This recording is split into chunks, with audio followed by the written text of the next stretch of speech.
There are a lot of shocking scenes throughout film history, whether it be irreversible or shocking in the sense of an unexpected twist, like in Fight Club or The Usual Suspects, etc. However, there's one that, while not widely known, is part of an important film that changed pop culture, that being 1968's film.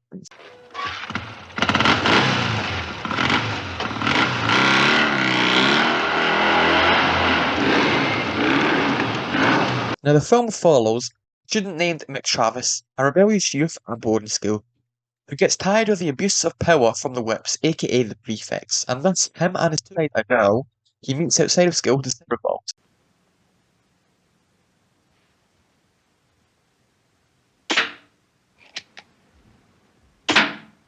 Now, the film's main themes are about youth, rebellion, British film, class system, which is made obvious with the first year students literally being called scum. Students in the middle, like Travis, aren't as mistreated as the young students but can still be punished, and the whips, who abuse the power, often making abusive comments towards the scum. Thus, the film literally showing a lower, middle, and upper class system. Now, the film was not majorly well known, was successful, winning the Palme d'Or at the Cannes Film Festival, and also launched the career of Malcolm McDowell, whose performance garnered the attention of one Stanley Kubrick, and would cast him in one of the most controversial but important films in history, Clockwork Orange.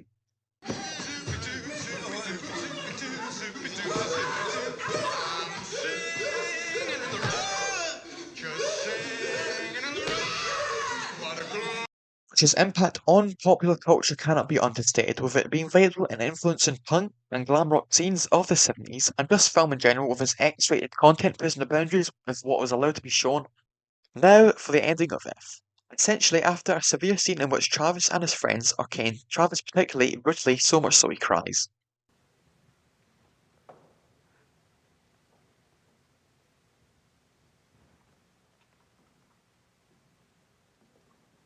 And eventually, Travis decides he's had enough, and after being forced to clean out a storage room, him and his friends discover a storage room filled with guns and mortars. On Founders Day, in which parents come to visit alongside other people who were once at the school, the general begins to give a long speech. However, smoke starts to come into the room, causing people to flee, whilst the general doesn't seem to notice. They run out the building, and then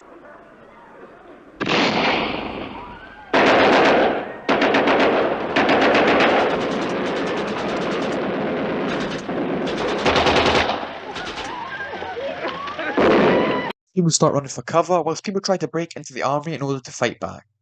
The headmaster tries to plead with the boys to stop, however, to no avail.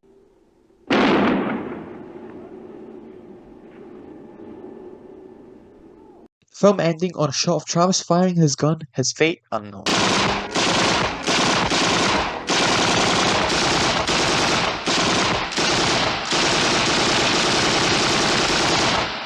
Just by that description, you can tell this is a very shocking because it's literally shit. Which post this movie sadly would only increase. What also makes it shocking is its unflinchingness, as it never cuts any of the violence out. It shows you all of it, including the mortars going off, as well as the people fighting back.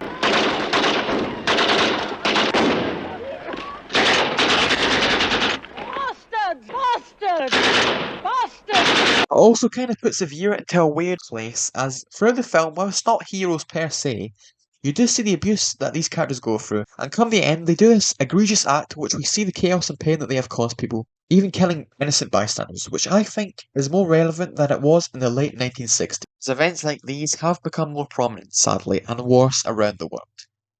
Kind of making the ending feel a lot more darker than before, as it turned Travis from a rebellious anti-hero to more of a straight-up villain, which Anderson, the film's director, probably wasn't going for. However, it isn't exactly his fault that the film's ending has become more shocking several decades post the film's release. However, I don't think the film is glorifying this act, as the film I think makes it quite obvious that Travis and his gang will get caught, either arrested or killed, and shows the fact that the innocent characters are in danger, students, which I think was intentional in calling out the impacts of a rebellion on innocent bystanders. Director Lindsay Anderson would be highly critical of the British government throughout his career. His next film, which also features Malcolm McDowell, was so anti-establishment that it was allowed to be dubbed into Russian and shown inside the USSR due to it showing the downsides of the West. So, in conclusion, I think F has, in my opinion, the most shocking ending I've ever seen, due to its increasingly more relevant concept, unflinching nature, and its ambiguity. Overall, a very interesting ending to a unique and important film British cinema.